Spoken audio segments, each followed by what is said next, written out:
If you're clever, creative, curious, and just the right amount of confident, then welcome. This is Speaker's Impact, the place where we explore the witty, the wordy, and the wonderfully self-aware world of public speaking. So if you're looking to level up your speaking skills, you're in exactly the right place. I'm your public speaking coach, and my promise to you is that if you watch these videos, then you can become a better speaker. Today's video might just save your next presentation, because if you've ever frozen, fumbled, or mumbled your way through a talk, well, you're not alone. And better yet, you can fix it. Stick around, because by the end of this video, you'll have 2 simple, powerful techniques that will change how you connect with your audience forever. Here's today's question from a fellow public speaker. Every time I hear the word presentation, my heart starts racing and I get anxious.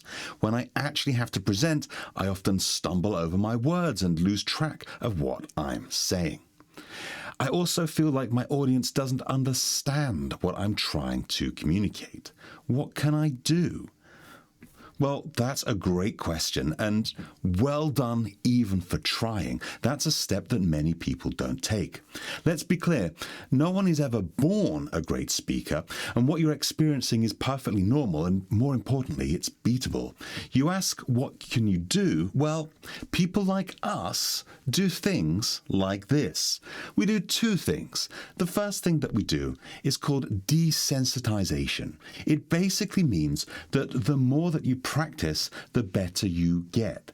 You don't have to aim for perfect every single time. Nobody instantly can switch on a brilliant presentation. But if you want to beat those nerves, the more that you present, even if you present badly, it's going to help build up that confidence, and you want to improve just a little bit over time. There's no magic pill that can make you an overnight success, but desensitization pays off in the long run.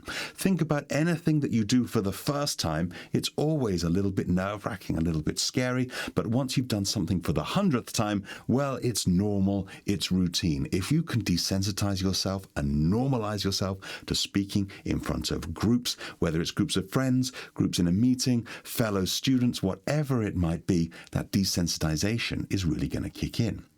But also, there's a second tip that I absolutely adore for people to use when they're sort of really struggling to communicate with their target audience and get into the minds of their target audience when they're speaking, so that you can be really sure that you're an effective communicator. And how I like to do this is I like to pick somebody from my target audience, take them out for coffee a few weeks before my presentation, and have a little chat with them. I like to tell them the core ideas of my presentation, what I'm trying to teach, what I'm trying to explain, especially if it's complicated. Over a cup of coffee, it goes great. And then I'll go home and I'll come back the next day and I'll casually ask my friend, part of the target audience, I'll say, what was it that you remember us talking about yesterday? And that person will tell it back to me in their own words, in a way that they understand and in the way that they remember.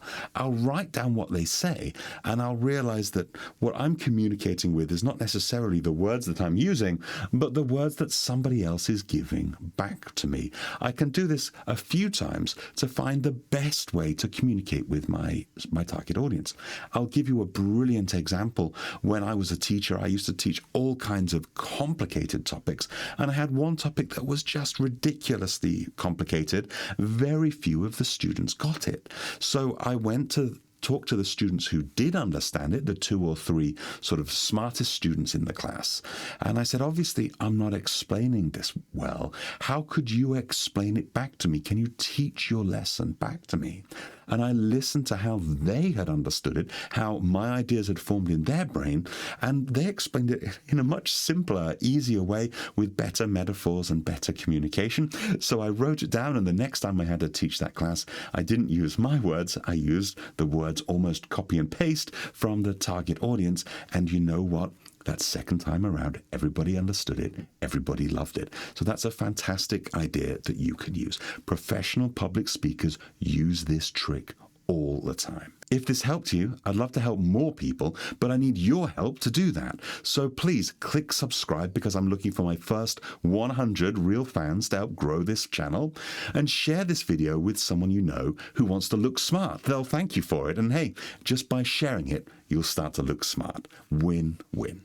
And if you're ready to go even further, then click on this next video on your screen. It's specially selected just for you by the YouTube algorithm. I mean, YouTube's smart, but you're smarter, so prove it by improving. And remember, if you want to tell an interesting story, live an interesting life.